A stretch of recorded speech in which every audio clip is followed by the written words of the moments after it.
What is going on, everybody? What is going on? Man, when I tell you, it has been a insane past couple of days. It has truly, been some crazy times here in the world of the Atlanta Falcons. In case you've been living under a rock, heck, the chitter chatter, the talking, the noise, the thunderous bomb, that came down yesterday. Maybe you could have been under a rock, and maybe by now. Kirk Cousins has signed with your Atlanta Falcons, with my Atlanta Falcons, with the Atlanta Falcons. 4 years, $180 million contract, $100 million guaranteed, a $45 million guaranteed in year one and year two, $10 million guaranteed in year three, $25 million cap hit in year one. Let me go ahead and first and foremost say that this is what we had to do. This was, when it came down to it, a no-brainer. Kirk Cousins, is a quarterback that, now granted, only has one playoff win, but you have to look at it. He's seasoned. He knows what he's doing. And he has proven that he can be arguably a top 10 quarterback in the NFL. Is he still that? We don't know. But we have to understand, what the ceiling with Kirk Cousins is. We have to understand where that lays and how high that truly is. What Kirk Cousins did in Minnesota. The player he grew into in Washington, and then, how he really went to Minnesota and took it to the next level. And he was able to work with the Stephon Diggs. He was able to work with an Adam Thielen. He was able to work with a Justin Jefferson. He worked with Jordan Addison last year. So many of these guys, and now Kirk is going to be able to come to Atlanta, throw the ball to Drake London, throw the ball to Kyle Pitts, hand it off to Bijan Robinson. Now throw it to Darnell Mooney. We'll talk about that a little later on. We'll talk about that. But listen, this was a no-brainer. Kirk was probably the best quarterback out there on the market. Definitely I would say him and Russell Wilson were the two best. And you can definitely argue that at this point, in his career, Kirk has, been more consistent. So, listen, obviously I had my concerns with it. I laid out my concerns in a whole 30-minute video. Do I think we overpaid him? Maybe we did. Matter of fact, I would probably say, yeah, we probably did. But if you really look into it, I said this. Structure was going to be very key in this contract.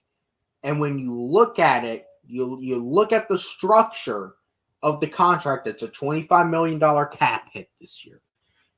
That doesn't necessarily put the Falcons in a bad spot cap-wise this year. And when you look at the signing of Darnell Mooney today, you look at other potential moves the Falcons could be making. All good, man. Well, what's up, Blake? What's going on to everyone watching? Y'all know the drill. If you haven't already, hit the subscribe button, hit the like button, hit the post notification bell. Y'all know what the drill is.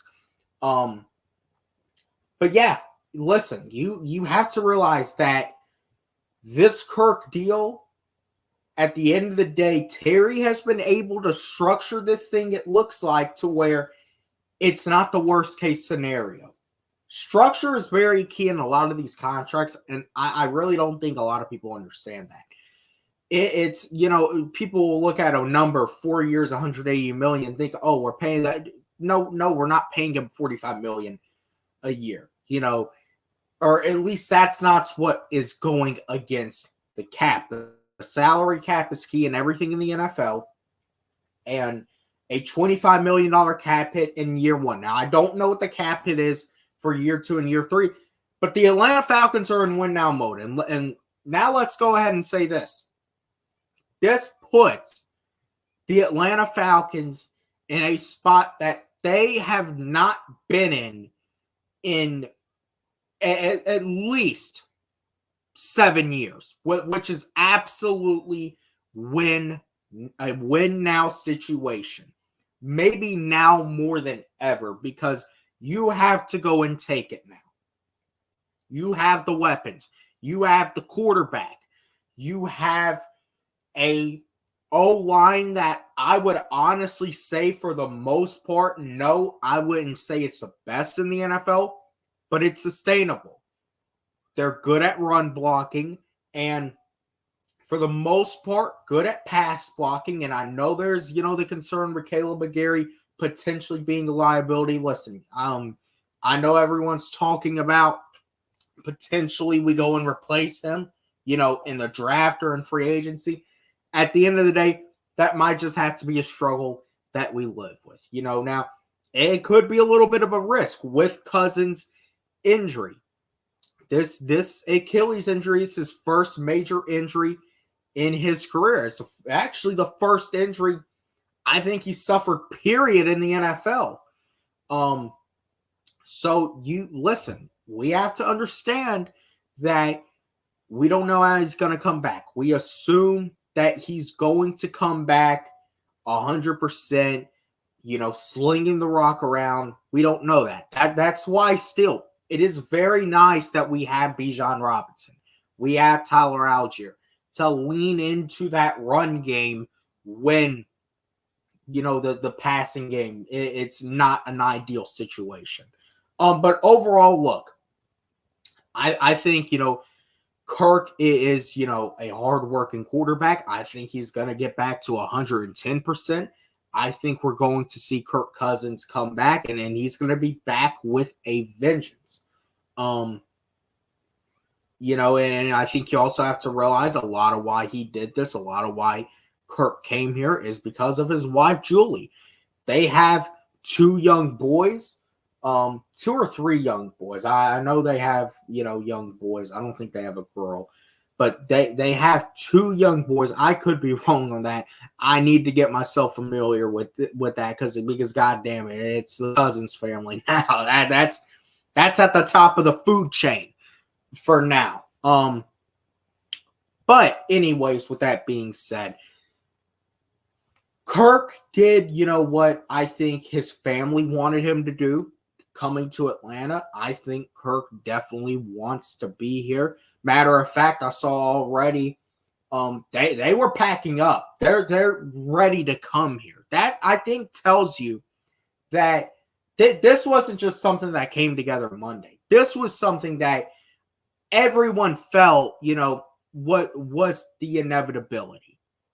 I think Minnesota, even though they tried to re-sign him, knew it was the inevitability. The Falcons obviously knew who they were going after. And the Cousins family, Kirk Cousins and his wife, they prepared their kids for it. I think Julie knew that she wanted, to come back home. And you know what they say, happy wife, happy life. So at the end of the day, Kirk, did what I think is best for his family. And man, I think Kirk, I think he'll like it down here in Atlanta, man. I think he will. Obviously, his wife, gonna have to help him get accustomed to the environment. I'm sure, she probably won't be taking his ass down to Magic City, getting him on some lemon pepper shit. But I'm gonna go ahead and tell you, I think, she'll get his ass nicely fitted into some North Side Johns Creek country club living up there on that side of town, north of 285, right on Georgia 400. That's probably all he's allowed to. That's gonna be Cousins territory. Only on Sundays will you see him anywhere near North Side Drive or anything like that. But all joking aside, man, look. there's no denying that, that I think everyone on his end is happy about it. Most Falcons fans I have seen, are happy about it. Obviously, you have your few that wanted Justin Fields, wanted him to come here. Listen, y'all have to realize this. If Justin Fields were to have come here, I said this, I was rolling with any quarterback we got. I was rolling with any quarterback we got. Heck, we could have said, fuck it. We're going to try to develop Desmond Ridder. I would have rolled with it because I rep that logo more than anything. But this is without a shadow of a doubt the best option that was out there. And there were really only two teams pursuing him. And Minnesota, what it kind of told me, and I didn't really know how to take it at the time. When Minnesota signed the boy Grenard, who's coming from Houston, Jonathan Grenard, that kind of told me, okay, this is, I don't know how to take this, but Minnesota's making other moves. And the Falcons are standing still, like they are all in for this dude. So I think probably at that point, Minnesota probably just said, you know what, Terry, you win. Pay them all you want. We're gonna roll with some ghosts. We're gonna infest U.S. Bank Stadium with some damn ghosts. We're gonna get Sam Darnold in here. And another thing too. I mean, I see some Vikings fans disrespecting him. Look, at the end of the day, Kirk Cousins was the best quarterback for the Vikings since God. Who? I think that's a question we gotta ask. So at the end of the day, we gotta keep all that in mind. Kirk Cousins went into Minnesota, and granted, he only got them to the playoffs twice, and you definitely hope. I mean, but I would also honestly argue that Kirk Cousins is going to have. This is one of the best teams he's been with. But regardless, he went in there and was probably the best quarterback for that. I couldn't tell you. I really couldn't. Let's see. They're gonna move into St. Ives Country Club or Country Club of the South up in Johns Creek. Yeah, man, that's where they're gonna be rolling. That's gonna be their territory. Up with all the rich white folks. Hey, I ain't hating. I would love to live in those houses. But money don't grow off trees. If it did, best believe I wouldn't be here right now. I'd be near that fucking tree picking off every little dollar I could find. But anyways, man, look. The end of the day, Kirk, I don't think Minnesota did him a lot. Now, granted, Minnesota paid him. There is no denying that. He's gotten paid in Washington. He's gotten paid in Minnesota. And now he's getting paid here. That agent is something else. Because he has gotten that man paid everywhere he has went. Guaranteed money all around the building. So, give that man, give his agent credit. You got to give his agent credit. But anyway, we have to realize that, for those that, are hating on Kirk Cousins, and I got a good idea as to why, they really wanted Justin Fields here. They were the same people that a year ago wanted Lamar Jackson here, even though it wasn't feasibly possible to pry him away from Baltimore. And if it somehow was to turn feasibly possible, you would have had to give everything up. So, yeah, that wasn't feasibly possible. The end of the day, they want to be entertained. And listen, I would say I think you're going to be entertained with Kirk Cousins here. If we've seen anything, from Kirk Cousins in the past, he's going to sling the damn rock around. I would probably say, in many ways, we call him kind of a discount Matt Ryan, which this really ain't no discount. He's made more money than I think Matt Ryan's ever made. But, in terms of his play, you can say he's Matt Ryan without the MVP. But I would go ahead and maybe honestly say that, his passing ability is definitely on par with Matt Ryan at the very least. Maybe even better. Kirk's going to get rid of the football. You give him 2 seconds, the ball's out of his hands.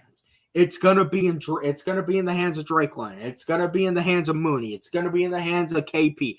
Heck, he'll get it to Bijan. We see that. Bijan can catch the ball at the backfield. You name it. Whoever we bring in here.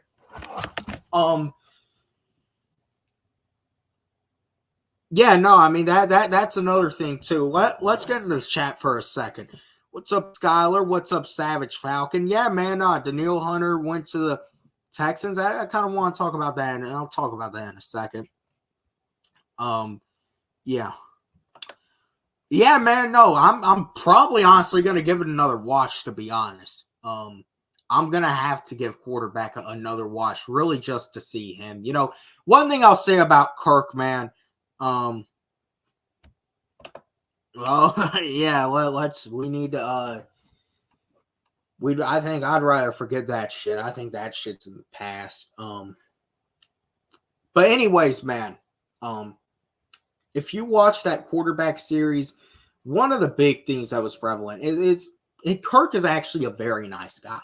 It's not Kirk, you can tell, is legitimately a nice guy, and despite the fact, yeah, he'll have his fucking agent say, go and get me all the fucking money you can get. At the end of the day, he's a nice guy. He has a lot of gratitude, towards people who support him. He does a lot of great charity work.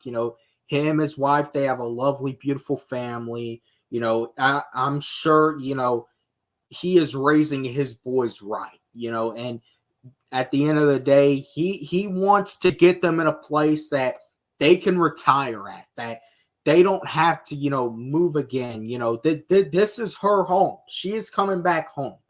And, this is Kirk's home now, and this is going to be those boys' home, so we're going to welcome them with open arms, but let's be very clear. The expectation, is laid.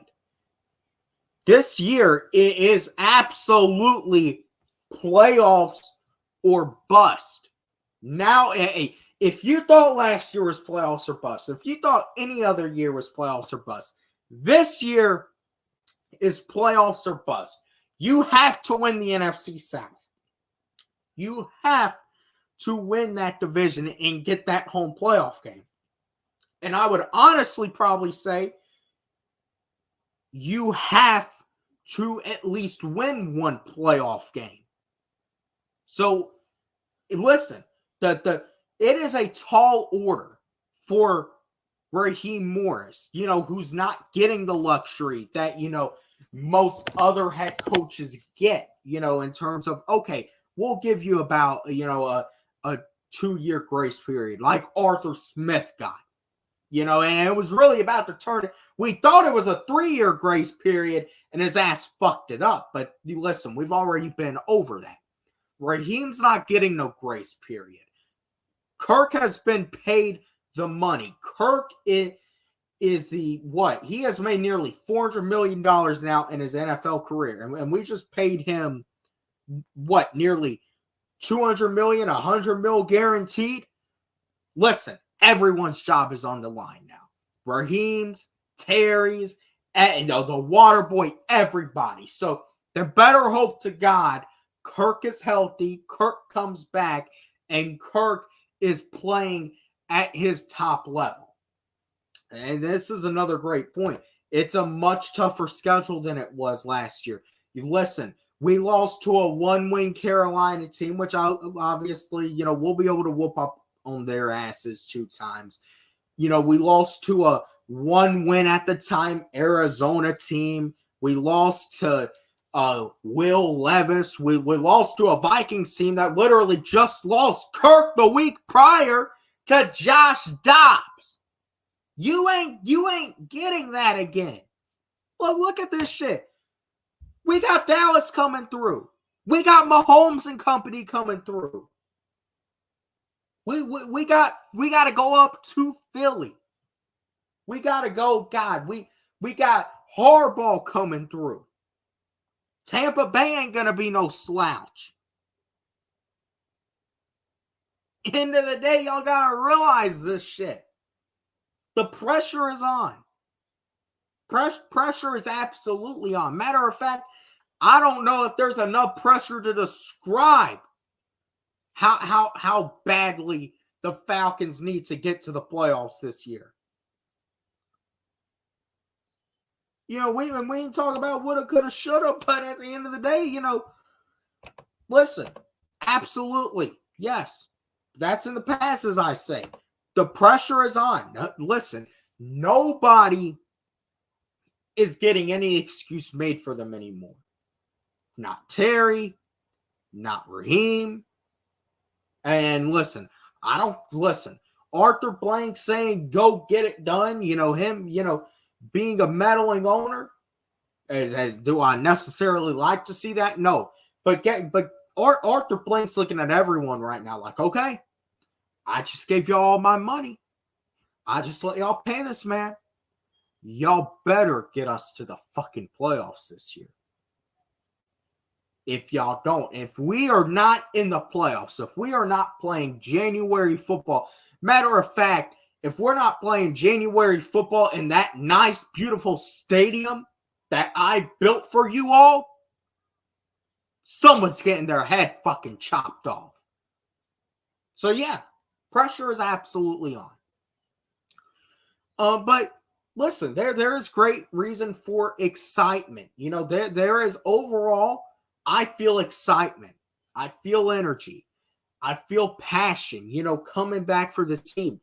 People most excited, for the Falcons in years. The Falcons talked about as a major contender in the NFC. You've heard.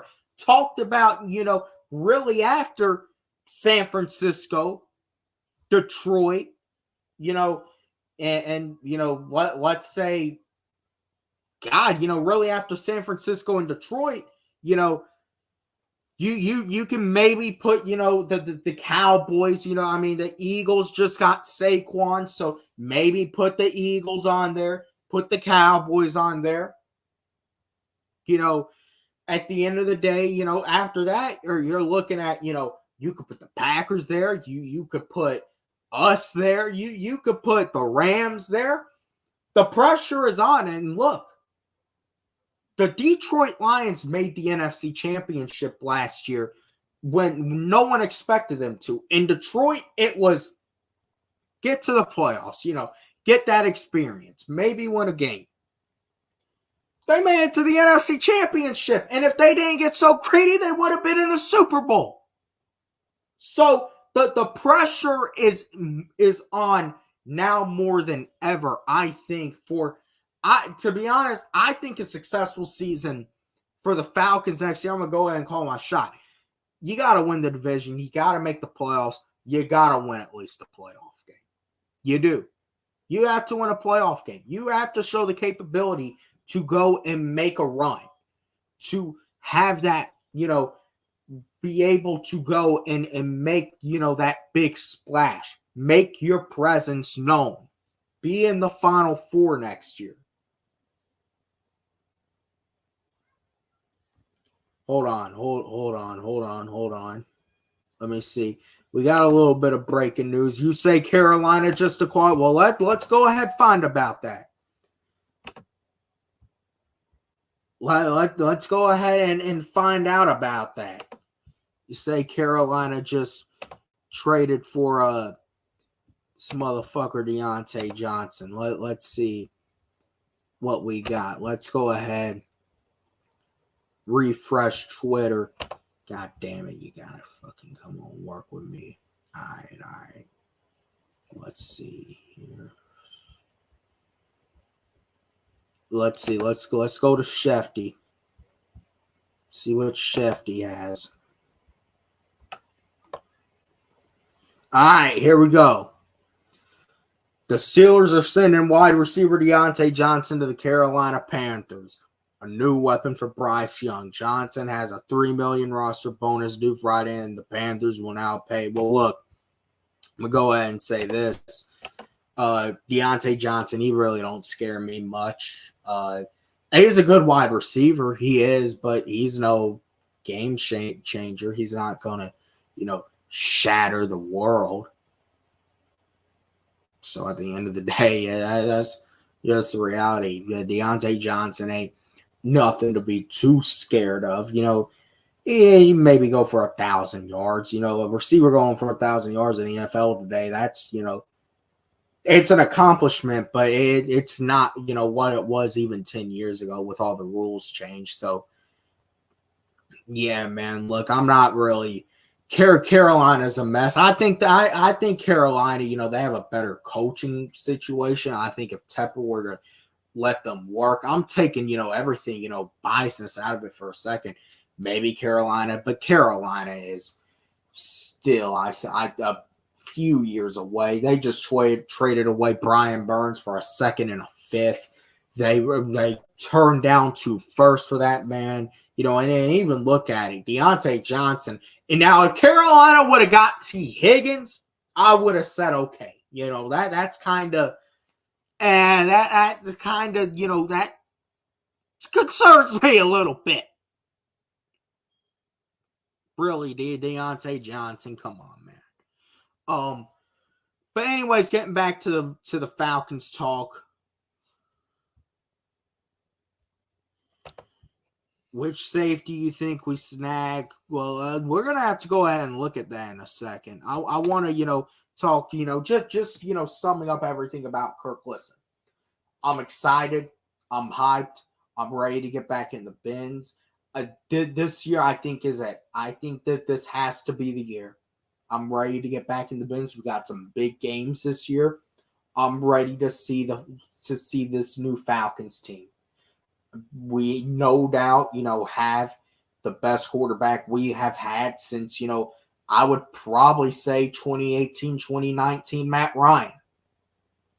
And obviously that's saying Kirk comes back from the Achilles, but still, this is the best quarterback we have had since then. So ultimately, yeah. Let's see. The Bucs aren't going anywhere, unfortunately. Well, I would honestly say this. Tampa Bay, they really ain't made any major addition from what I'm remembering. Tampa Bay's really just re-signing a bunch of players, and I mean, they bring Levante David back. They bring Mike Evans back. Obviously, they signed Baker.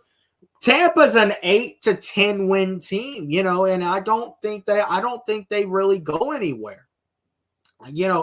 I think we know what Tampa Bay is. Tampa Bay, yeah, you got to watch them, but I'm not shitting my pants, because we got the Bucs in this division. I'm not. Tampa's a 9-win team, might compete, can compete for a wild card spot. We'll probably stay with us, throughout the division race over the course of the year. It's going to be, the Bucs and the Falcons when it comes down to it for the NFC South. But how can you, look, we got the weapons. We got youth. Whereas with Tampa Bay, you know what Tampa Bay is. These boys are ready to explode. Yeah, $330 million, man. Look, put that agent. Oh, I would love to have his agent.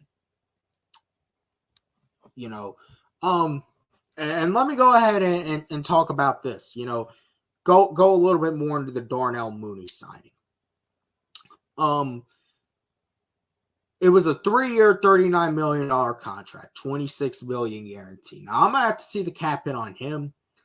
I will go ahead and say that personally, I feel like, to be honest, let me go ahead and say, I like the signing he's a very solid wide receiver too. I think he's a great compliment to Drake London. I think you're going to be able to now, flex both of them around, the field and where they line up. I think this now allows Drake to be a little bit more present in the slot. Because, man, Darnell Mooney has shown potential that he can be a Z guy. He can be, I wouldn't necessarily say he can be an X guy, but he's a good wide receiver too. You can line him up in the slot. He is great for speed, taking the top off the defense. That is what we know Zach Robinson wants to do. He wants his guys with speed. Kirk, he loves those speedy receivers. He loves throwing to them. I think he's going to make wonders with a Darnell Mooney. But, man, I've been saying it. I'm going to continue to say it. The guy to look out for in all of this is Drake London. I think Drake London is going to be, at the very least, a top 10 wide receiver. He could definitely be higher next year because, look, this man, for his first 2 years, he's had 2 bums throwing him the football. Matter of fact, three bums throwing him the football. Listen, you can count on however many bums there were. They've been throwing him the football, and he's still going out, and he's gotten 800, 900 yards. With a guy like Kirk Cousins throwing him the football, there's no doubt Drake can go for 1,200, 1,300 yards. There's no doubt about that. And that he can turn into a red zone monster. There's no doubt to me that Kyle Pitts, coming back, being more fully healthy, can be what we saw from him in his rookie season, and partly, what we've been waiting to see from him since he was drafted, which is him being that unicorn.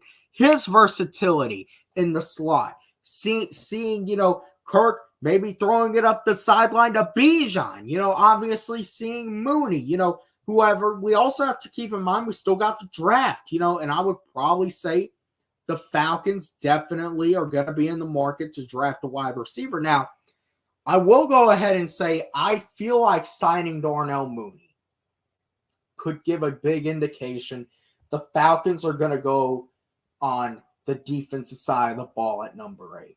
And, the Falcons have not made a defensive signing in free agency. They really haven't touched that defense at all. That could tell you that they're getting ready to maybe go and get a Dallas Turner or a Jared Verse in the draft. Maybe you trade back a few spots. The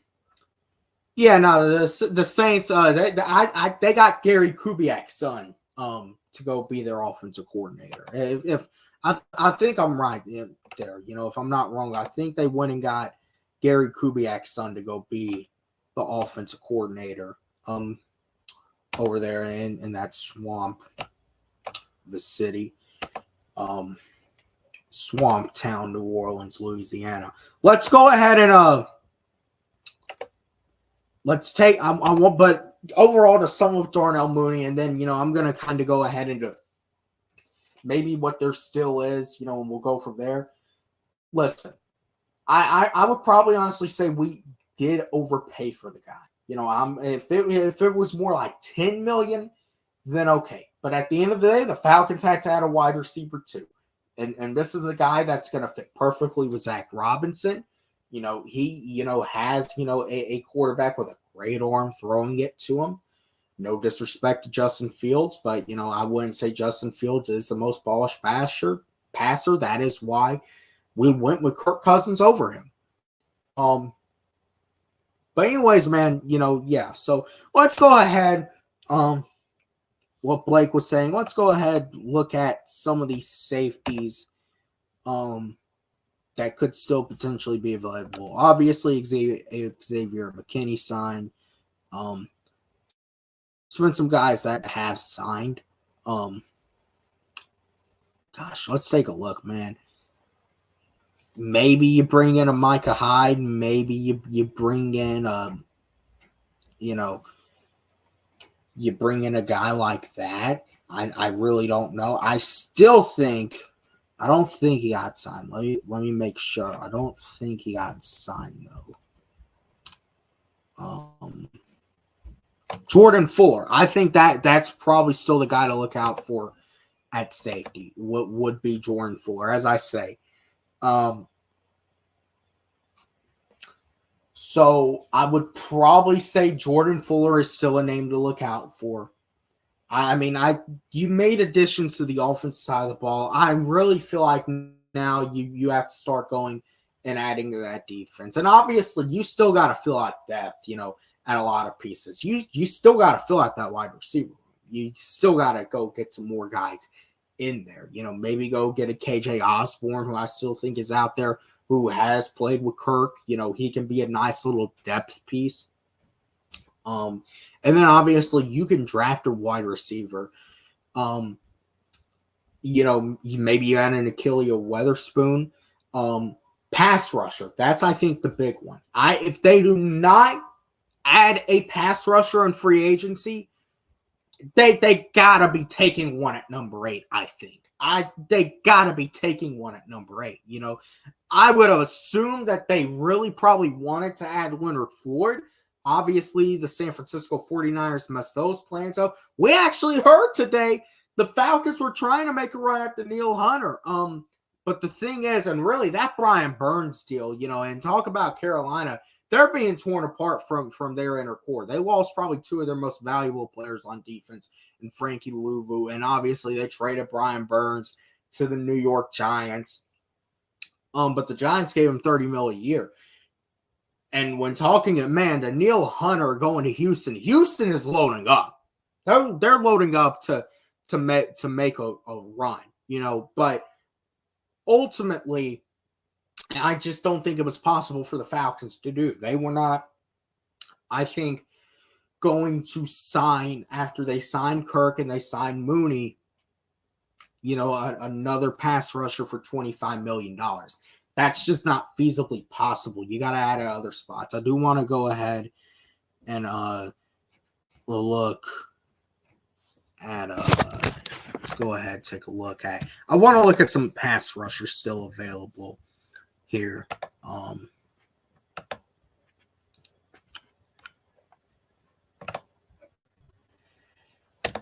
Let's see, but yeah, man, exciting times.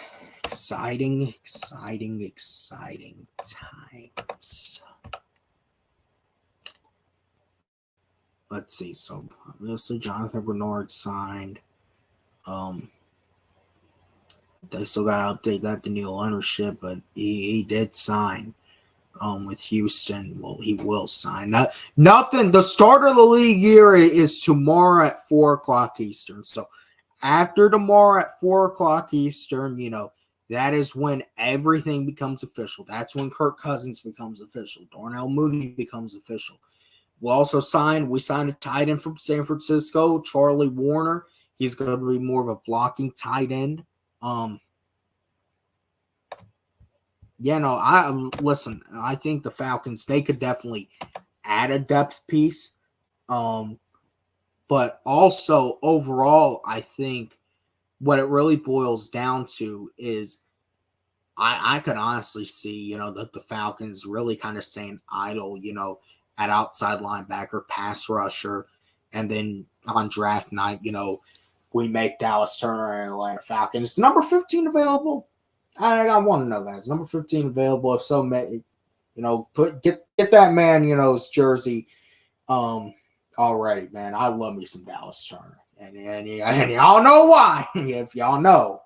But man, I love me some Dallas Turner. I would love to have him here. What's going on, Jerry? How you have the? Well, I did see y'all signed that gay linebacker. What have y'all done besides that? Still trying to free up some money, making those restructures, cutting some people. Finally come to terms with reality. You know what? I'm actually gonna go ahead and I'm gonna drop the link. So if anyone wants to come on here, give their thoughts about it. We want to look at some other stuff.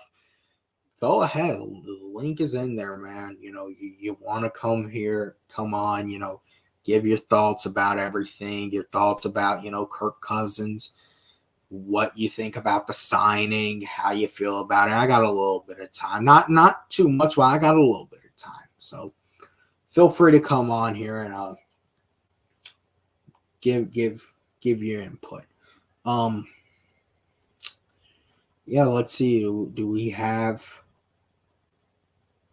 And anything else? Any new developments?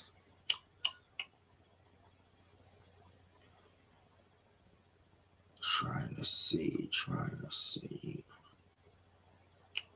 Do we have any new developments here? Nothing from what I hear. Obviously, that Deontay Johnson trade just went down. I guess they traded Dante Jackson to Pittsburgh. I don't really know if the Panthers know what the hell they're doing, to be honest. I really don't. Yeah, man, Jerry, we got our man. If I'm not mistaken, isn't he like isn't Kirk Cousins like I know he owns the Aints for that. I know one thing. Actually, man, Sentinel, what's going on? I'm not really pissed about it at all. Listen, we had to get our guy. We had to get our guy in here, because look, he was the best option, at least to them, out there in free agency. About the money, listen, of course, you can say it was an overpay. But structure was very key in it, and I feel like they structured it to where it's not too crippling, but he's got to come and win. There is a expectation that has been laid down. He's got to come, and the pressure is on everybody to win, but we're going to give him a chance over here. That's what we're going to do. Overall, man, other things that have happened in free agency, really just, obviously the Falcons made the big signings yesterday and today. Maybe we hear a little something here, maybe a little later on tomorrow. As I say, man, free agency, there's really free agency really, after, the first day is the most chaotic because it's, the new, the tampering period opens, free agency's open, everyone's trying to get deals done. Second day, you still have some big fishes, left. And then when you really get to 4 p.m. Wednesday, it's kind of like you might have one or two prominent guys left. But you see, it's you, Blake. Yeah, that's you, man. What's going on?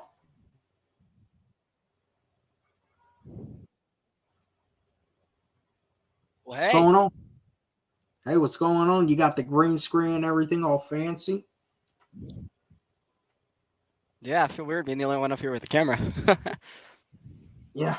So how are you feeling, man? Because I haven't talked to you personally. Now, obviously, we've texted. Just how do you feel about Kirk? Define that simply. How do you feel? I was on a Twitter space throughout most of the day because I don't go into work at 6:80 on Mondays yet. Maybe by the time summer comes around, I will be. But for now, I stay home on Mondays. So I was able to be on a Twitter space for a couple hours as we were waiting the news.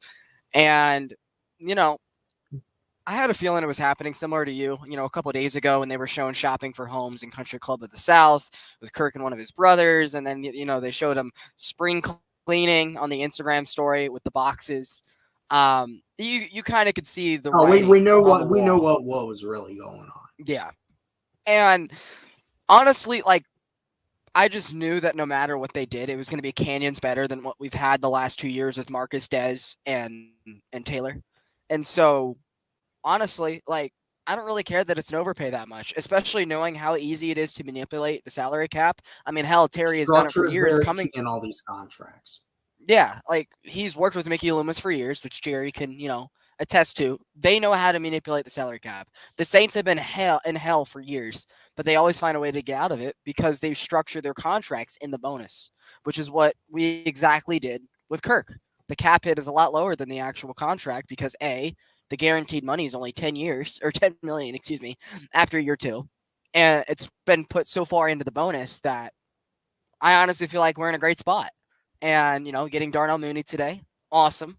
Now, we'll say that, now I'll say I think Mooney was kind of an overpay. I'll say that. Yeah. I would have loved Calvin back. Honestly, I hated trading him in the first place. But I do know that they got to make some more cuts and restructures here in the next week to get more cap again. But, do the yearly Jake Matthews structure, which I just tweeted about. Cut Taylor. I think they're cutting and re-signing Lorenzo to a better deal. That frees up money. You extend AJ, you get more money. We'll probably find a way to get 25 million on the table again.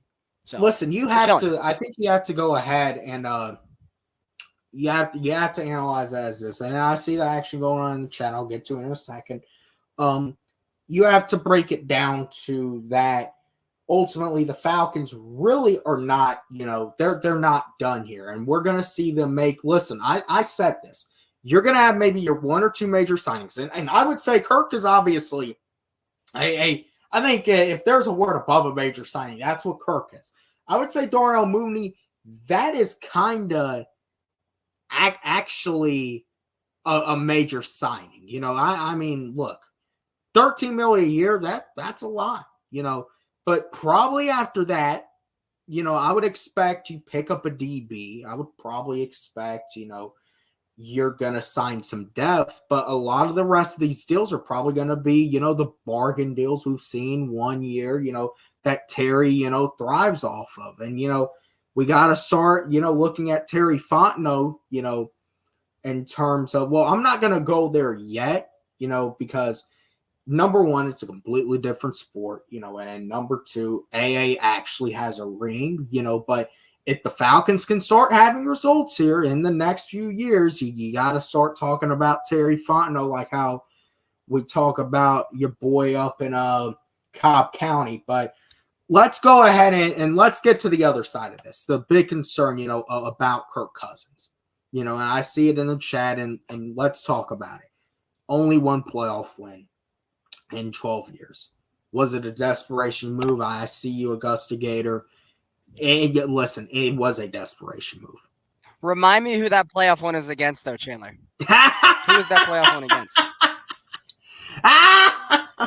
So that don't got no right. Listen, and one thing's for damn certain, we're going to beat the fucking Aints twice, and I think we're going to beat up on Carolina, too.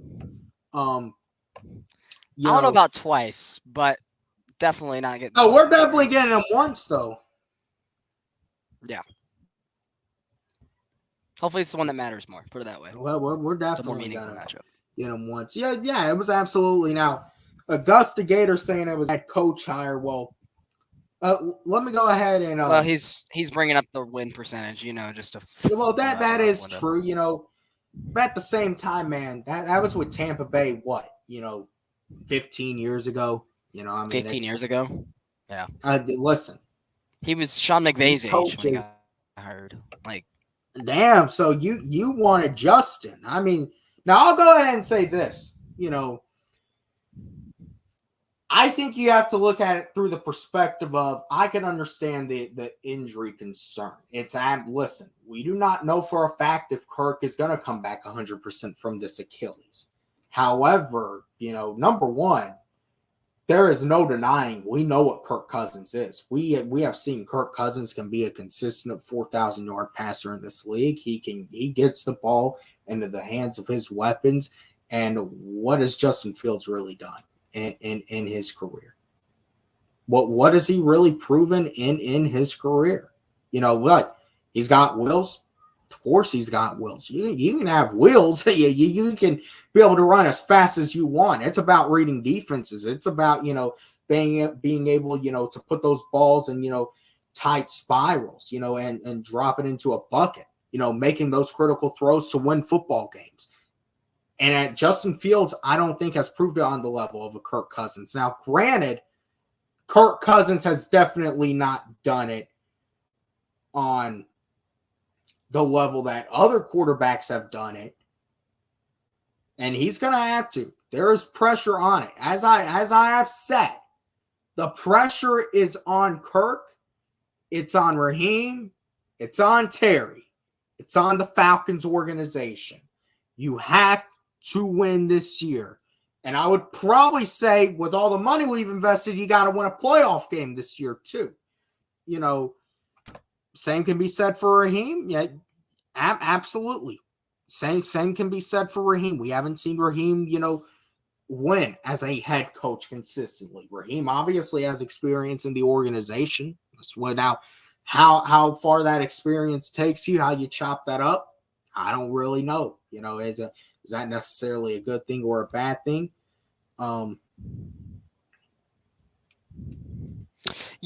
Chandler, you want to know what I felt like would have been the case if we would have decided on Justin Fields? Go ahead and tell me. It would have made, and I think you might have heard me say this on the Twitter Spaces before. What you haven't, make sure you guys, are following. Just like follow, make sure you guys give Chandler a follow on Twitter. Make sure you guys give me a follow on Twitter. I host live Falcons and Braves Spaces all the time, so I do stuff just like this, and it's very enjoyable to talk to you guys. So pleasure for bringing me on here, Chandler. But I don't know if I've said this before while you were in the room, but I feel like if they would have got Justin Fields, it would have been almost like a sign that they just wasted the last 3 years. And the fact that you could have had Raheem Morris the first time. You could have had Justin Fields 3 years ago. And at that point, it's like, well, you just showed me that you just wasted the last 3 years of time. Maybe in that process, sure, you get guys like Zach Robinson and Kyle Pitts who wouldn't have been here either way, in the other scenario. But it's just an absolute atrocity to me. It shows you how wrong guys like Rich McKay and Arthur Blank always are. And that's why I'm so glad that at least they're telling the truth. I hope they're telling the truth this time, that Rich McKay is now on the board for the United and no longer, screwing over this football team. And Terry can actually get to work trying to turn a bad team good without an arm and a leg tied behind his back like he's had the last couple of years. Because like you said, I really do trust him in the fact that he could be an Anthopoulos like GM, where he can't. Well, they describe that shit as like training wheels. Yeah, they want no fucking. What NFL GM needs training wheels? Like he's learning to ride a fucking bike for the first time. Get the fuck out of here with that bullshit.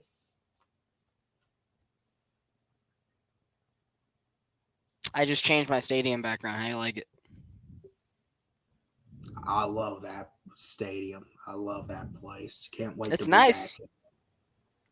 I wish we got to go one more time this year. Place in the world. I went to 5 games last year. They were 4-1 when I was in attendance. What about you? Didn't you go to like 8 of the 9? Every single home game, yeah. They went 5-3 in home games. I'll go ahead and say this. That's my place of worship. They're better at home Sundays. It is for me too. So you were at the Saints game too? I was at every game. Yeah, I was at the Saints game. Do you have season tickets, or you just buy tickets every I just buy tickets. No, I don't. Man, listen, that PSL shit I say, and I think Gator can attest to this. The PSL is fucking it's bonkers. But I hear the concerns. I do, and I'll go ahead and say, there is certainly, so I said there is a risk with every quarterback there is. We're going to have to pick a struggle and live with it.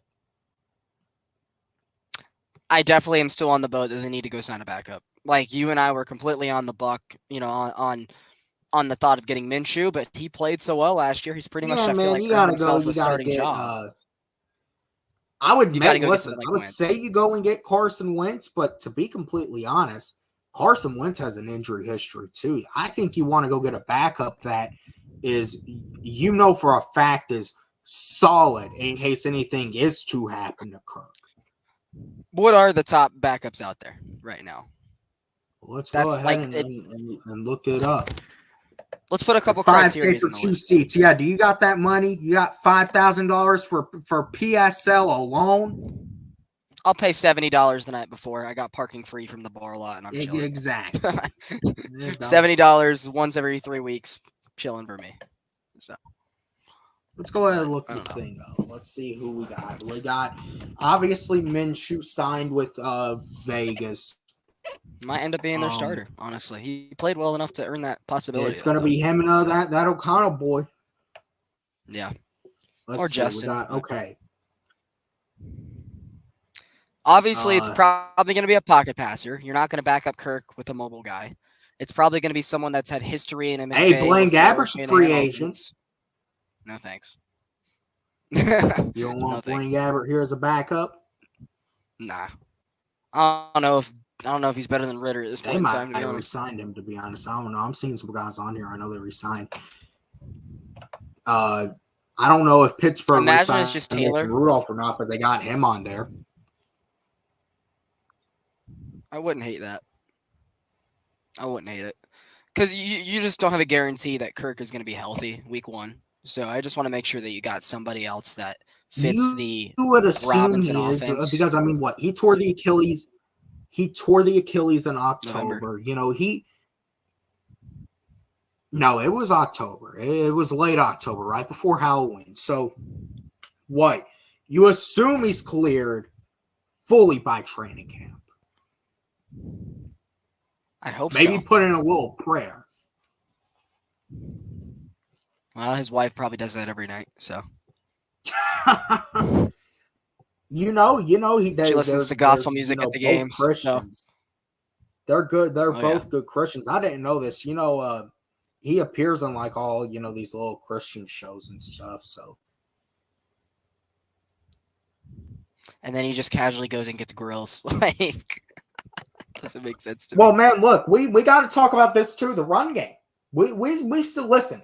We still have Bijan. We still have Algier, and we still had Dwayne Ledbetter, the guy that, you know, had a big part, you know, in the O-line's development, you know, and now he's the run game coordinator. So still want you know, CP back too.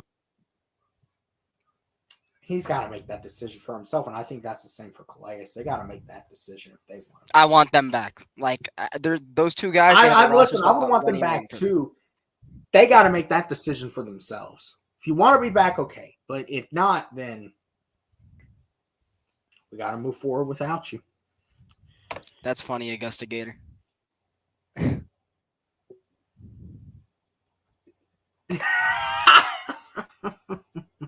Smart man. They probably throw him in couple extra Milky Way bars and a couple extra bottles of Sprite. I can't believe I talked myself into Trey Lance. I think he's a nice kid, but so, well, who's Fabio? Hey, I'd be talking about Trevor. I don't know. Listen, I would maybe even say Trevor Lawrence hasn't lived up to everything he was advertised as. Nope. This is probably his year to show that he is or not. Yeah, this is that. This is going to be that money year for him. He's going to want to get paid. So I don't know.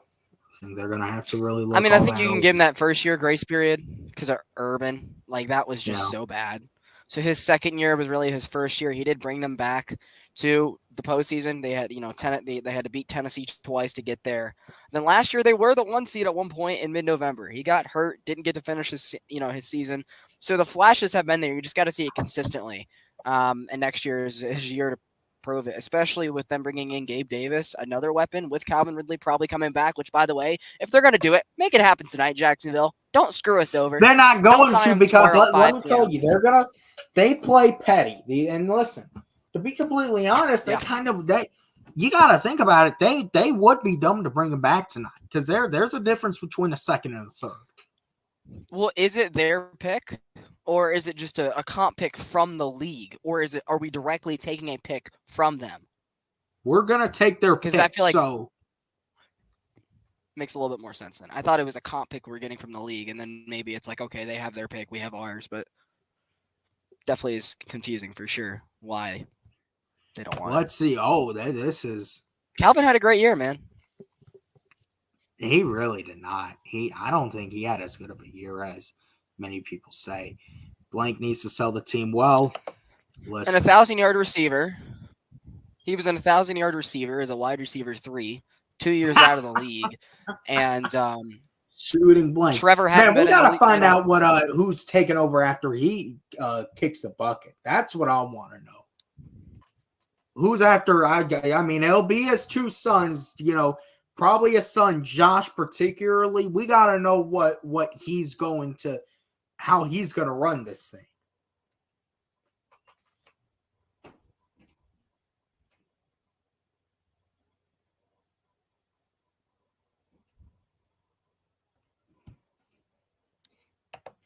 God damn, you talking about Jed York? Yeah, I don't listen.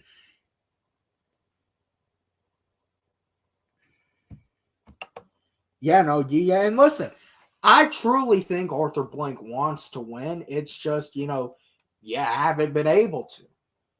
There's something about it. You haven't been able to win, and I think you have to look at it this way. It wasn't Belichick, but Arthur did go and he got a guy, and I understand Augusta Gator's point about, he's only, he has a 300 percentage, winning record as a head coach. But at the end of the day, you got to keep this in mind. That was 15 years ago.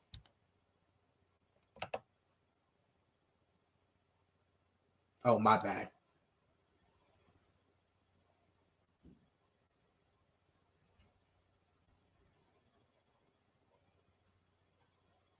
You there? Yeah, I'm here. What's up? Yeah. What do you got to say about that?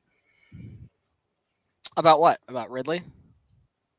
Or just in general. I mean, because I personally, to me, I think it would, going back to, the Ridley topic, at the end of the day, you got to understand Jacksonville isn't going to, give up a second round pick like that. They're going to play it petty, and at the end of the day, what, we're going to have to live with that, but the thing I will say is at least we got our quarterback, we got a wide receiver too.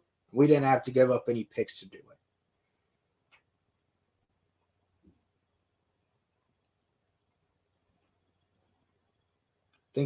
I just think he had a better year than you're giving him credit for. He was an 1,000-yard receiver as wide receiver 3 on a team where, he'd been out of the league for 2 years.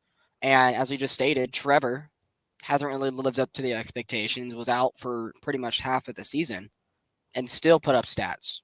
And so I feel like he had a much better year than a lot of people give him credit for just because he was inconsistent in fantasy. I feel like a lot of people are holding that more against him, like we're, looking at Arthur Smith's players again when, that just wasn't the case. Yeah, no, I mean, this ain't Arthur Smith's offense. Now, I think there's definitely going to be the running game, maybe a little bit of, that Arthur Smith influence in there with still a Dwayne Ledbird here. But let's make one thing very clear. This is, I'm just talking about Calvin. I'm talking about Calvin here because Calvin had the inconsistent year in fantasy, so people think he didn't have a great year. Because of that. He did, but he also was living in downtown Atlanta. That's his own fault for being down there. Like, he could have lived anywhere, and he decided to live in the city. Move up where Kirk's been. Move in Sandy Springs. Move down the street from Grady Jarrett. Like, move up to Flowery Branch. Julio lived on Lake Lanier. Matt lived in Buckhead. Yep.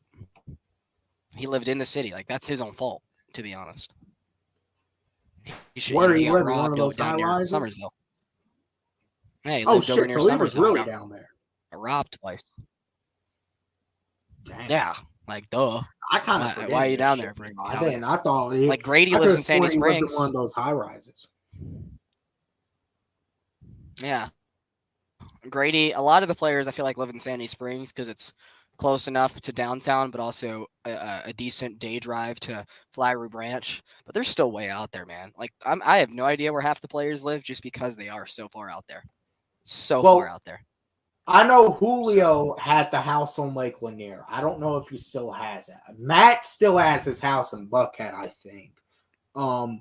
Grady, obviously. Yeah, I'm sure they had houses on Lake Lanier. Sandy Springs. Yeah, it's Kirk's gonna, be up in the country club, with all the old folks. So Johns Creek. Ultimately, it's you gotta, at the end of the day, I can understand why Kirk's wife probably wants to keep his ass out the city. Because she would probably know better than him, what Atlanta's all like. Yeah, she's from here. I think that was also a huge reason in us getting him. Similar to how Freddie Freeman left the Braves for the Dodgers, Chelsea wanted to go to LA. Julie wanted to come home. Mm-hmm. So we got our quarterback that way. And I guess, it all comes to reality because Matt Olson and his wife are from Atlanta. So everybody comes home, What other big free agents are out there that are from Atlanta? God, I'm trying to Because I think. feel like those are some names to look at. Oh, I don't really see.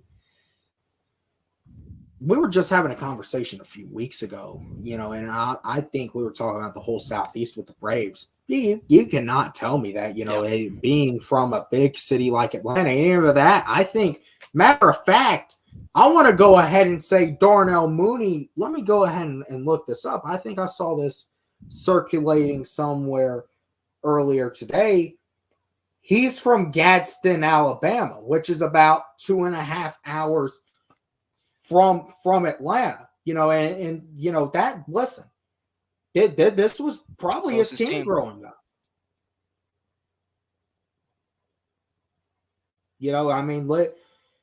Growing up, in Alabama. So, yeah. I also think it's a little bit different for the Braves because the Braves have a lot less teams in the Southeast. Like, there's no Charlotte team, there's no Nashville team, there's no Jacksonville team. New Orleans doesn't have a team. So, like, the closest team to them is probably either Tampa Bay or Cincinnati or DC. So, I feel like for the Braves, it's a lot easier to draft these guys, being that there's a minor league system. You can take them out of high school. While the Falcons, there's the roster size is so much bigger, and there's a lot of other teams around you. So, I feel like that's kind of why they take Clemson players every now and again, because that's as local as you can get. Them, Alabama, of course, the University of Georgia, I can't wait for the UGA cult to start their trade Pitts and sign and draft Brock Bowers. That's coming. That's coming sooner than later. That narrative from the Georgia Falcon fans, which you and I are not. But I definitely do think the Falcons tap into Clemson a little bit every once in a while as that local thing, kind of like AJ, Grady, Vic Beasley for what it was worth. Like Bama players too. So a lot of Georgia players aren't from here because Kirby recruits everywhere. God damn, Augusta Gator knows some people. Do you have any rebuttal to what I said, or? No, not really. I mean, listen, home is home. Listen, you want to come home. Yeah, there's no place like home. So at the end of the day, for a guy like, and Kirk grew up, around, Michigan, that area. But you know what they say, as I say, happy wife, happy life, and got to keep that in mind too. So, he's going to, this is where he wants his boys to grow up. And another thing too, I don't know if he wants his boys, playing ball or not, but if he does, the state of Georgia is, a pretty damn good place for them to be playing ball in. Versus Minnesota, which I would definitely not say, and no disrespect to, some of the Minnesota people I know, Minnesota and Georgia football, that's like comparing apples and oranges. It's two completely different things. Yeah, but the Vikings franchise is a lot better overall than the Falcons are, to be honest. They have much loyaler fans, much more of a winning product. Hopefully that changes. But I will say that like NFL is a bigger thing in I'm not talking about for the NFL. I'm talking about like down at the high school level. Well, yeah, I mean, Ohio is up there. Ohio is pretty big with high school football, but not too much Minnesota. Listen, they're a hockey. We know no one does it like Texas. Florida is there. Cali's there, obviously. California. And then after that, Georgia, Louisiana. Georgia, Alabama, Louisiana. The South breathes, eats, lives, dies by football.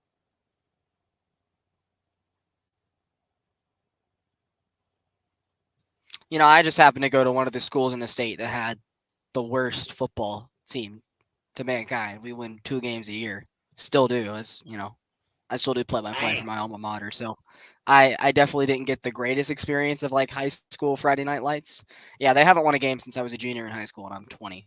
I'll be 21 this fall. So God, it's a little bit. Are you serious?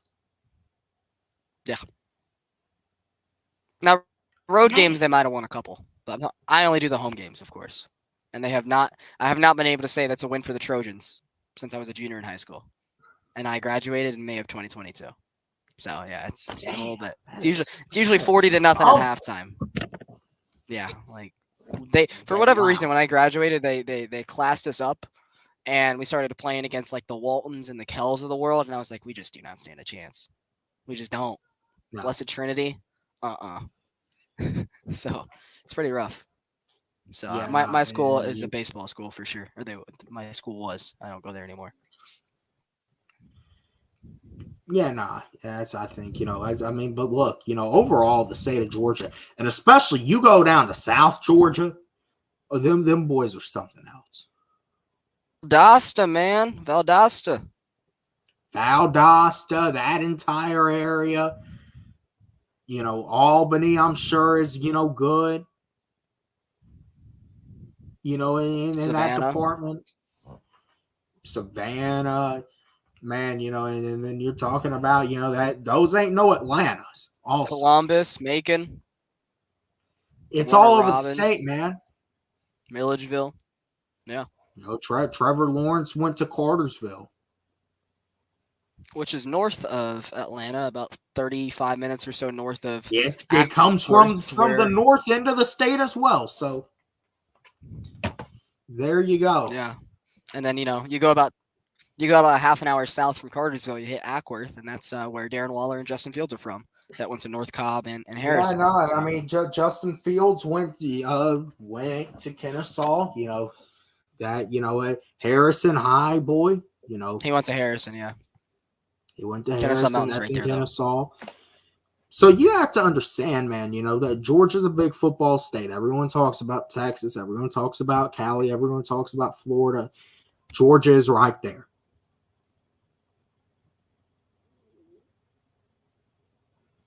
So yeah, let's see where else. So now that we have signed, Kirk. Now that we've signed Mooney, where do you see us going now? Well, first they got to do some in-house. Heineke, probably do the yearly restructure of Jake Matthews. And you got to restructure Grady. Yes, that'll happen. They do that usually every year or two, so that's bound to happen. I think you extend AJ Terrell. Hopefully it's not an overpay, but in you doing that, it actually frees up more cap money this year because it moves his cap pick back a year. So you extend AJ, you keep him here for the right price, of course. And by doing that, you free up another $20 to $30 million. And at that point, you go get your safety because the market's so deep, and it makes it where Richard Grant doesn't have to be a full-time starter. That's a win-win. After that, you probably still go snag an edge rusher. Yeah, you probably go snag an edge rusher, so you don't have to. I still think you draft an edge at 8. You might go get depth at that position. As I say, I listen. I could see you need more than one. Falcons, for the most part, leave it alone, and then on draft night, no, just put Dallas Turner in the red and black. But yeah, I think I guess to give you a full rundown, I think the first thing they do is in-house stuff, like I just mentioned. Oh yeah, go get that safety first while the market is deep, and you get one for cheaper than what they're really worth. And then I feel like you probably go sign an edge, because I think even if you get one at 8, you need more than one new face. After that, you probably make your trade for what I want, whether it's a L'Jarius Sneed. I think that trade is probably still very much a possibility. And then, we'll know by draft night what we're doing at number 8, whether it's wide receiver, edge, or, someone like Terrion Arnold if AJ's not extended. Another Bama boy. Well, you're not taking Terrion Arnold at number 8.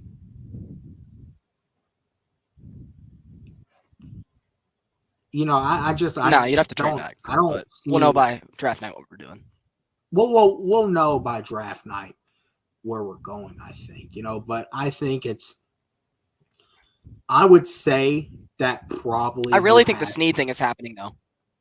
Oh, no, that don't make any sense, because then you're basically, you would have to let AJ go then, and I say this, everyone loves to get on AJ Terrell's case, but at the end of the day, AJ Terrell, when AJ Terrell is at the top of his game, he's a top 10 corner in the league. He locked down Mike Evans last year when it mattered most. Someone who owned him in most of his career. Like, I think the one thing that people look at is, he's had 2 years in a row with no interceptions. Sure, the boy can't catch, but there's a reason he's playing corner, not receiver. Like AJ is very much an elite cornerback, was much better last year than the year before where he had the 2 nagging injuries. And honestly, I feel like one of the steals on that 2020 draft night. People looked at him as one of the worst picks in the first round, and that's just absolutely not the case. He has been a stud and been one of the true only good pieces in the secondary the Falcons have homegrown in the last 15 years. Yeah. I'm paying him. Not overpaying him, but I'm paying him. Oh, yeah, I'm paying him. I mean, you would probably say about maybe 15, 16 million is a fair. It's about pretty fair, I think, for AJ. And then I think you probably end up going and then from there, I think you probably go, you restructure Grady, restructure another guy or two, be that, Jake, Chris, who's in the first year of his contract, or someone, like that. You go, you're going to have to fill out your depth at receiver. You're going to have to get another guy or two in here. Make some of your re-signs. You're going to have to go and get some depth in that secondary. Well, I think Van Jefferson comes back. Because of the familiarity, yeah. I think Van Jefferson comes back because, the familiarity with the coaching staff, which I'm not mad at. Like, I'd prefer him being back over, like, Matt Collins or Cordero Hodge, to be honest. And, guys like Nicole Pruitt, guys like Parker Hesse. I'll go ahead and say, though, I think I would honestly – I would like to see Hodge back, just based off what he did with Arthur Smith's offense. But I think all the Arthur guys can go. It would make more sense probably for them to ultimately bring back a Van Jefferson and maybe sign a KJ Osborne. Then you go and you draft Osborne. Osborne was with Kirk. That would make a lot of sense. You got to think we're definitely going to add another Viking or two that's a free agent this offseason with the familiarity. Question for you is, how many Saints are we poaching? How many Saints are we poaching this offseason? Last year we got 3. We've signed a couple Saints every offseason since we don't have Terry Nielsen here anymore, so... But we got Terry, and Terry drafted those guys. Terry was the main guy that drafted those guys many years ago. Yeah, that are hitting for agency now. No, so you don't think we're signing a single former Saint? Terry was the head of pro scouting. So you don't think we're drafting a single Saint this offseason? I'd like to put money on that. I'll put money on that. We're signing another Saint this offseason for sure. We could. I mean, I don't know. It's maybe we. I don't know if it'll be like a David Onyemata, but who's out there? Not only. Really, the only ones that were big were like former Saints that were like recently there, like Chauncey Gardner-Johnson, Marcus Davenport, but like, you know how they are. They have to cut so many people to get under the cap every year. They have to cut so many people every year to get under the cap that, they'll find people on the market sooner than later. And within that time span, the Falcons will have done what they've needed to do in-house to have more salary space again. So. Yeah. And then you're probably also. But I like what you said about KJ Osborne. That makes a lot of sense. It does. A nice little wide receiver 4 depth piece. Yep. And you draft now. To be honest, I really don't see, even if Malik Neighbors is there with the Darnell Mooney signing, because it's just you already have too many mouths to feed. You don't want a situation where you got too many mouths to feed, because then someone's going to become unhappy. He also grew up a diehard Saints fan. I don't really think that would work out too well. I don't think he really wants to be. Nah. So go ahead and bring that boy Dallas Turner.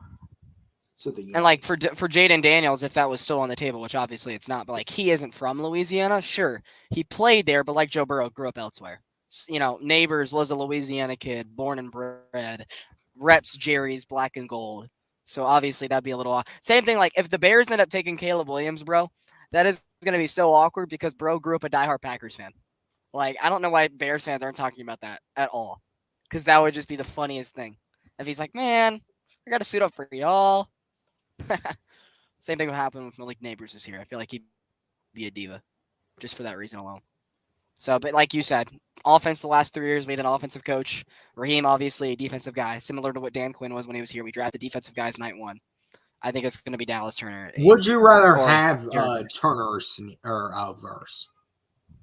Turner. But by draft night, I'll probably be talked into whoever. Like, last year, I talked myself into so many picks by draft night. Like, obviously, I love the Bijan pick, but I was fine with so many of them. I would have been fine if obviously, if Stroud would have fell to us. I would have been fine with the guy that, Skoronski. I would have been fine with him. I would have been fine with the edge the Raiders took. I would have been fine with Jalen Carter. That's the guy who I wanted. Was the one the Raiders took, the guy to Texas Tech. I forget his name at the moment. That's who I want. Yeah. Also, peep the ring. Has my name on it. I gotta go find. I gotta get mine. Mine is all dust. Does yours have this on it though? Is that the real one? No, open it up.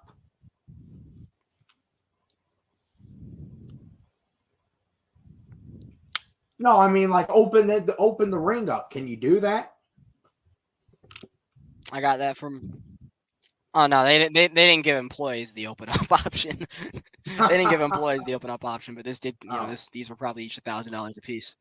But this did come from when I was an employer with Atlanta. So, whenever someone says you're not actually a World Series champion, I'm like, well, you got the ring. Your name's on it. I don't know. I got more than Bryce Harper has. That sure is true. I guess we can. I mean, we talked about how are the Braves doing in spring training. Let's go into that. What's been the biggest story so far for you? Because we haven't really talked Braves much on this channel, and I haven't talked with you in a few weeks. How are we looking over in Northport? I actually dropped a new episode on the podcast this afternoon that we filmed last night on everything, so I don't want to spoil too much. I'll let you and your viewers, when we're done over here, go support that. The channel was actually in the chat right now. It's actually not me typing. It's probably my co-host, Micah. But Around the A, that is my podcast. Shout out. And we do bi-weekly shows. We cover all the teams, Braves, Falcons, Hawks, but we do the shows separately. Have a Hawk show later this week. We did a Falcon show last week. Have another one tomorrow night. We're going to break down. Man, are the Hawks going to trade Trey? No, I don't want to go into them right now. But no, that's not happening. But just so you guys know, that is my channel. We do similar stuff to what Chandler does over here, but we chunk it up. We do Braves, Falcons, and Hawk shows. We'll have more members this summer to cover Georgia Tech, the possibility of a hockey team, things like that. So it's a growing brand. So if you guys want to, make sure you guys go give us some support down below. We did a show last week breaking down, the beginning of free agency and talking about Kirk versus Fields and all that. So that a lot of that stuff is still relevant. Have a new show coming out Thursday that we'll film tomorrow night regarding the Kirk Cousins, Darnell, Mooney, and whatever other news happens between now and then.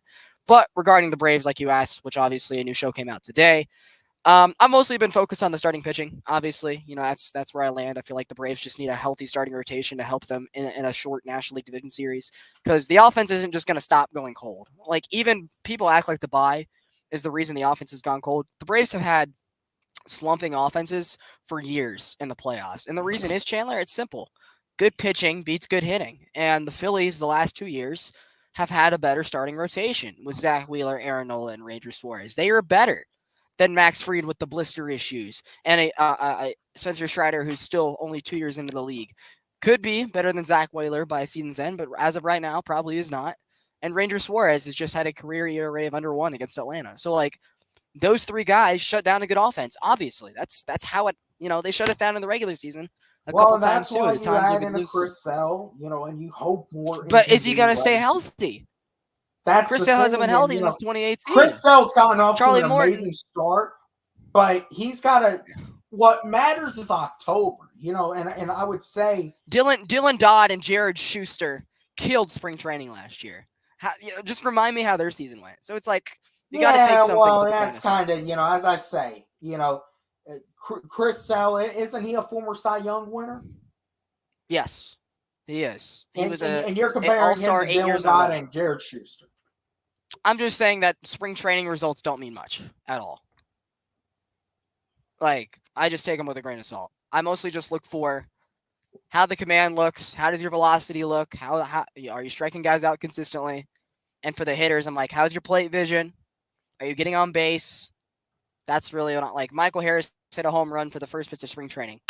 Cool. Like, that doesn't really register with me as something that's really, truly important. Like, Jared Kelenic has 3 hits. Okay. That's fine. He's going to hit in front of Ronald Acuna Jr. He's going to be in the 9 spot. He's going to get a lot of pieces to hit. He's going to be just fine. You know what I mean? And so, again, I have mostly been focused on the pitching. Wait, so you say Kelenic is going to be 9. Where does that put Harris? He'll probably move up to like 5 or 6 at this point. Actually, there's a good chance that he could be our 2-hole hitter. There's a real possibility. You know what I would do? I saw this suggestion that it might have been on one of your spaces. Why not have Michael Harris lead off and Acuna hit the 2-hole? No. You're not taking Ronald out of that leadoff spot. Absolutely no way. Not after all he's done. I think Ronald also wants to hit leadoff, so what he wants, he gets. But Michael being in the 2 spot, basically right there, he was already your second leadoff hitter down in the 9-hole. But people act like, oh, he's a left. I would rather just keep Harris in that 9 spot. And no, he's graduated that spot. You don't want 2 lefties back to back. Harris has graduated the 9 spot. He is a true major league hitting threat, and you want him high in that lineup. He is a actual better hitter against lefties than he is righties. So even if a lefty's on the mound, it doesn't matter if he's sitting in that 2 spot. You want Michael in that 2-hole.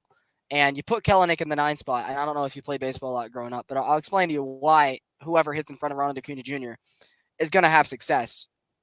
And it's because you're hitting in front of him.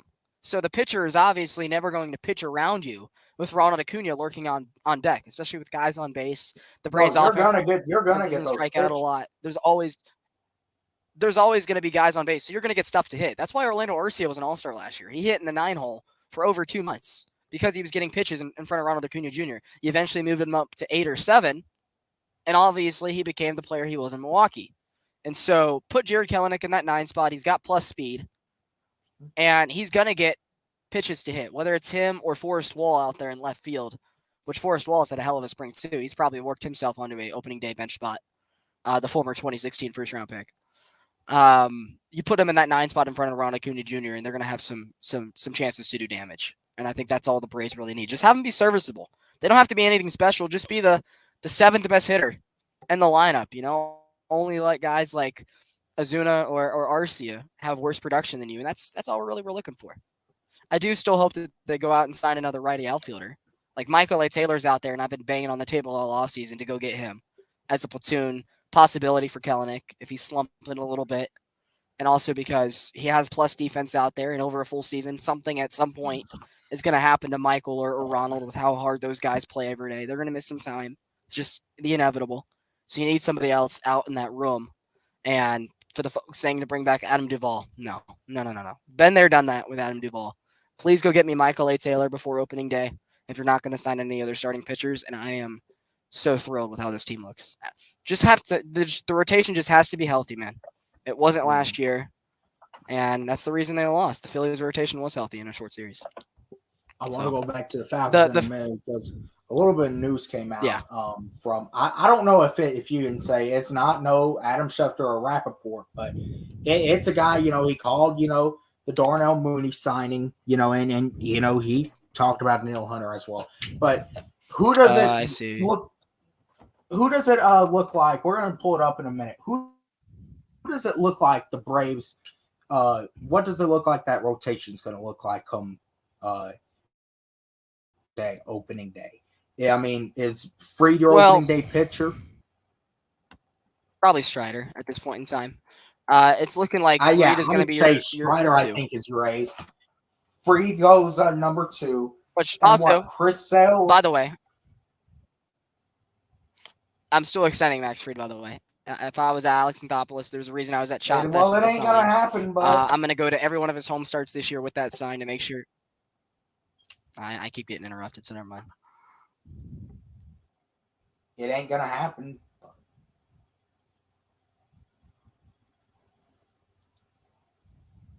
But yeah, it's not gonna happen. I would like it to, but I Well, just, you were also the same guy that said Bill Belichick was happening. And in my defense, you were saying that Bill Belichick was absolutely happening. So I don't know if you have the right well, at one point it looked like it reason to was say to me happening. that something is or isn't happening. At one Really point it looked didn't, like it but was. we can start those narratives here on live stream on your own channel if you want. But Well, at one point, your I said it was choice if you want to happening, go down and it that sure road. did look like it was happening. And then we had we've had so many others, but I would probably say Sales your third, Morton's probably fourth, and what? I mean, is Ronaldo Lopez number 5? Is he going to be the 5th starter? Probably on opening day. I don't think that lasts. I think he is a monster out of the bullpen, and you don't buy a Ferrari just to sit it in the garage. Someone who has 102, 103 with movement that can't be stretched over 5 innings. He was awful as a starter in his career. That's just the Braves being cheap and saying, you know what, we're just gonna wait for a rookie to get hot, so we're gonna have this guy cover the innings until then. So I would love if they just put him in the bullpen and did the smart decision. But it looks like he's probably going to be the opening day 5 starter until Matzik and Ken Giles are recalled from AAA to start the year, and then he'll probably move into the bullpen accordingly with whoever takes that spot first, whether it's Winans, Vines, or Elder, and then obviously later in the season you'd like to see Shawver and Waldrop get their run again. Yeah. But all right, let's go back to this thing we've kind of seen concerning, something that just happened not too long ago. Shout out to this guy, man. Shout out to him. He's really been on it. What's the at? Hold on. What's at JMB undercut CU16? All right. I'll have to show you someone else who I've seen have stuff correct as well. Apparently, the Falcons offered 3 years, $75 million to Danielle Hunter. Houston offered 2 with more guaranteed. He opted for the 2 with more money. There's no state tax in Texas. Yeah. But ultimately, listen, I'm shocked they were even able to offer that much. I really am. Trying to get this at.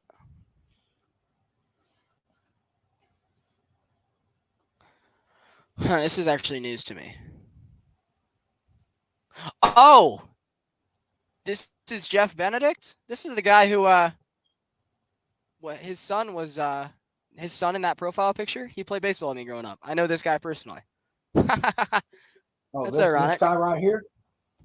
Yeah, this guy was my baseball coach for years. Yeah, great dude. Shit. And that's his son. He played with me for years. He knows some people then, I guess, though. He used to work for 92.9. So yeah, he's got some. He's got some stuff. He's got some sources. Got to refollow him. Yeah, of course. But this guy, he was on it about Darnell Mooney, and he said, the Falcons were talking with Danielle Hunter, and apparently Terry put the offer to the table. But listen, as I say, the guarantee money is a big, it's a big one, and I guess we didn't have it, to compete with Houston, obviously, because look, we had to get our quarterback.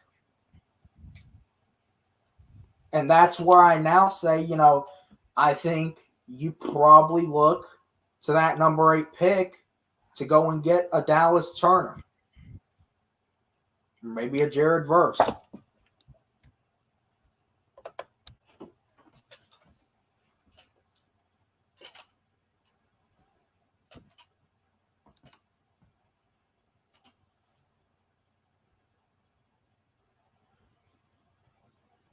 see. Let me ask you about another name. I'm Well- getting ready to end this here soon. How would you feel about Khalil Mack? Okay. What's the price with him? That's really Well, what the that's kicker kinda is going to be dicey. for I really everything. don't know what the price is. Mm-hmm.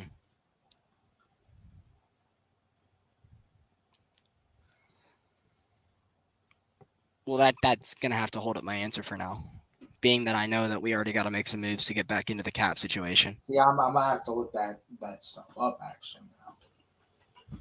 Let's go ahead. I'm also going to give you a source. Here's another source that you might want to look at. He was also the one that had Darnell Mooney to Atlanta early. His is pretty Ricky RICKEY 213. Pretty Ricky 213. He is the one that I saw. He was the one that I saw that broke the Darnell Mooney news originally, and he also is was saying early this morning that Calvin Ridley is probably going to go back to Jacksonville after the new league year, and it's probably going to be at least $20 million per year for him. For Calvin Ridley? Yeah. After I don't know about that. But this guy has been right about a lot of stuff. He was early on the Brian Burns trade the other day. Yeah, he said this morning Darnell Mooney to the Falcons is done, nearing $13 million per year. He was the one that was right about Aaron Jones being released after the Josh Jacobs signing because no one thought that was happening. So pretty Ricky with the EY at the end, 213. He has been right a lot this afternoon and yesterday. So he was first to the Brian Burns trade, but he is a Giants fan, so he might have a little bit more sourcing for them than anybody else.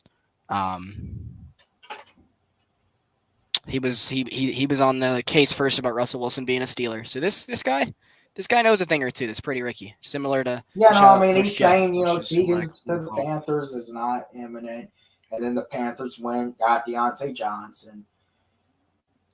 Calvin Ridley, I don't know if Ridley's worth $20 million a year, but didn't they pay like Christian Kirk that a few years ago? Yeah, they got a lot of money down in Jacksonville. They got a very, very young team, so they can afford to do that, to be honest.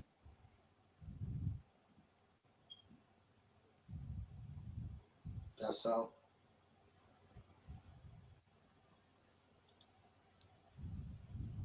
Now this guy right here, you just sent me said Commanders, Texans, Eagles, Vikings, and Niners all made offers for Brian Burns. Niners offered Debo as part of trade. Panthers were very tempted by the Debo offer to get Bryce Hill.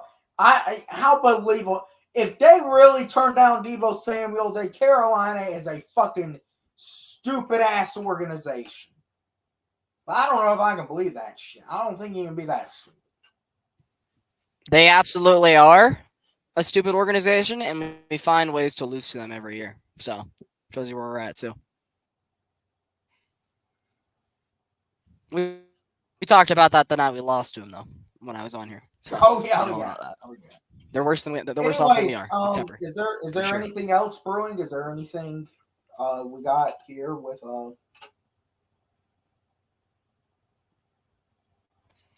I mean, regarding the Falcons, it's going to be a couple days because right now they have like $1 million in cap. So unless it's like they re-sign one of their own, like a Lorenzo in a day or two, like pretty much all it's going to be. Yeah, the AJ extension gets you more money. Again, the next step in their process is they're going to have to cut Taylor, cut guys like Parker Hesse, guys that were R. Smith candidates, restructure Grady and Jake, extend AJ to get yourself more money again, and then from there, I'd like to think that the first thing they probably strike on is a safety, being the market is so deep, before looking at edges, whoever is still out there, because their prices are so high. I think guys are going to be out there for a little bit. Yeah. So probably a safety first when we're back in the market, then an edge, and then we'll see what else falls in our lap from there before we retain our own. Guys like Calais and Cordero, please come back. Van Jefferson, D. Alford probably in the mix to come back as well. And then it'll be draft season by that point. But we got a quarterback, man. That's all that matters. Here's the other thing. when we're looking at this entire free agency does not end. It just does not end. There is not a definitive end to free agency. Obviously, the first day, is the big one because that's when everyone signed new deals. We're looking, where's everyone going to go? And then the second day, it's still, you have some big fishes left. And I said this before. Then really after that, and especially when you get to 4 p.m. Wednesday, who's the biggest free agent you would say that's left? Could you say the last part again? You kind of crackled out. Who would you say is the biggest free agent left on the board?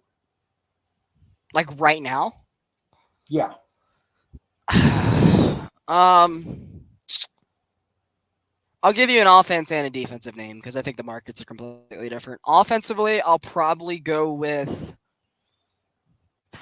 Calvin Ridley, even though it looks like he's probably returning to Jacksonville after the league year, so screw Jacksonville for that. Defensively, I would probably go with I'd probably say Calvin or T. Higgins offensively, and defensively, I'd probably go with one of the safeties or Khalil Mack. Those are probably your names.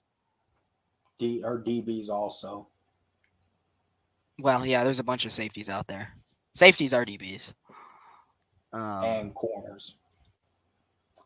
So, yeah, that's why I say free agency, it really just doesn't end. It's just everything slows down after that, and everything's probably going to, start to slow down, and then we'll just get them spur of the moment, and then it's okay. Well, we roll from here before we get to draft night. And we'll know draft night where we're at. Things will work itself out. Sure. Yeah. I want to ask you, though, about this. One more thing before we go. I'm going to go ahead and call my shot, and I say, probably knowing the NFL schedule makers, that I think it's probably going to be the Falcons go up to Minnesota week 1 on probably like Sunday or Monday night, probably Monday night. Oh, I would hate that. I think it would be smart. They love those storylines week 1. Well, what if there's a world where Kirk isn't ready to week 2, and then we got, whoever we sign out there against Josh Dobbs once again on Sunday night, and it's like, that better not be the case. Oh man, Kirk better be ready to go week 1, man. I wouldn't be surprised if he didn't play in the preseason. Just to be like, I hate that because the years that Matt wouldn't play in the preseason, as great as he was, week 1 he had some stinkers because he hadn't played at all. And again, this is going to be a first time with him. He'll maybe get like one. If he does play at all in preseason, it'll be nothing more than one drive. Yeah, but I don't know if that's enough, being that it will be his first time with Drake, Kyle, the rookie, Bijan, Tyler. He's going to learn this whole O-line, which I guess you can learn the O-line a little bit more in training camp, but you can only throw to the same guys in practice so many times without seeing another defense. So I guess what's really going to be the biggest test for him in the offseason is how, whenever the Falcons have that combined practice like they did with Miami last year, listen, I want to see Kirk dominate in those type of practices. So I know that he can only have a drive or two in the preseason. So week 1, I know he's not coming out here dropping 6 points because he's still learning Zach Robinson's offense. He still doesn't have time. He's not learning that offense. He's known that offense. That's the same offense that it's a new coordinator. Kevin O'Connell. It's the same offense, but it is a new coordinator. It still is a new coordinator, regardless. But the offenses are very similar. That's not a problem. How many times did Matt Ryan have similar offenses, but it took him the year just because he was strictly a new coordinator? So even with familiarity, he had Dirk Cutter 3 different times. So, well, he sucked, but it's going to take him a little bit. So I want to see him dominate in those combined training camps. So that way I know that he only has to play a drive or 2 in spring training. Make sure that Achilles is good by September 13th or whatever it is this year. So that way, yeah. But obviously I would love for the training, or excuse me, the schedule to work out like it's been in previous years where we just get 15, 16-day games. That way the new nightmare just gets to do what he does best, and we don't have to worry about him in prime time. When at 1 o'clock. The new nightmare. No, they're going to listen. They're going to give us, I think, They're going to give us at least 3 primetime games. Yeah, we'll probably get a Thursday, a Monday, and a Sunday. You're right. It'll probably be like a Minnesota game, like you said. It'll probably be a Saints game or a Bucks game. Yeah. The Cowboys play like every Sunday night. Maybe we play like Washington, or that's going to be, maybe we play like Washington on a Thursday night, Minnesota Monday night. I think it'll be a division game Thursday. Most of those Thursday night games are divisional matchups. So not necessarily. And then maybe it was since they moved to Prime, which by the way sucks. But good crew, but awful that it's on Prime. I like the crew. I just hate that it's on Prime. It's just stupid. I have to watch it on Twitch. It's dumb. Anyways, that's pretty much it for the stream. I don't know what else there is to talk about. Go ahead. And you got anything left you want to say? Any final words? Yeah. Obviously, I think a lot of things will work out. Yeah, I think obviously a lot of things will work out between now and draft night, where we'll do a lot of things where we'll know where the Falcons are probably going to go night one, and just got to do some in-house cleaning, get ourselves a little bit more salary, and we'll make those last couple moves. That's another safety, that's another edge, and pay your own guys. And pretty much other than that, the draft is going to be where we're at. Maybe June 1st, we're a little bit more active this year when the cap hits become different. We'll see. So as you said, it's a never-ending process. But yeah, I do appreciate you bringing me up here. Again, like if you guys do want to subscribe, I do have a podcast. Have a new Falcon show coming out tomorrow. Drop the Brave show today. It's in the comments right there around the A. Click on that. My boy Micah and I got you guys covered. Got another Hawk show coming up this week as well. So we'd love to see you guys over there. If you guys want to follow me on Twitter, make sure you guys give me a follow right here on my name, Newsom Sports ATL. I tweet all the time about the Braves, Falcons, and Hawks. I host Twitter Spaces a good bit. Chandler has been on them a good time or two. So if you guys are fans of him, you'll like my spaces for sure. And I'll be hosting Braves pregame and postgame spaces, just like Hawks Fan TV and Eric Robinson for the Falcons this season. So make sure you guys are on the lookout for that. And I hope to be back on here sooner than later, Chandler, for the grind of the offseason and obviously to keep you up to date with the Braves. Yeah. It was great to have you on. And all right, y'all know what the drill is, man. Yeah, hit the subscribe button, hit the like button, post notification bell, all the good stuff.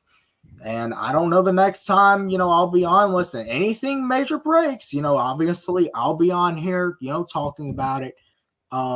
Listen, the focus is really going to start shifting in the draft. I got to have you on here, for a mock draft. Yes. So subscribe to Around the A. I definitely want to have and subscribe here too. Get some other people on here for a little mock draft action when we really get into April. The Braves are coming up. It's an exciting time, man. It really is. With that being said, we'll see you guys in the next one.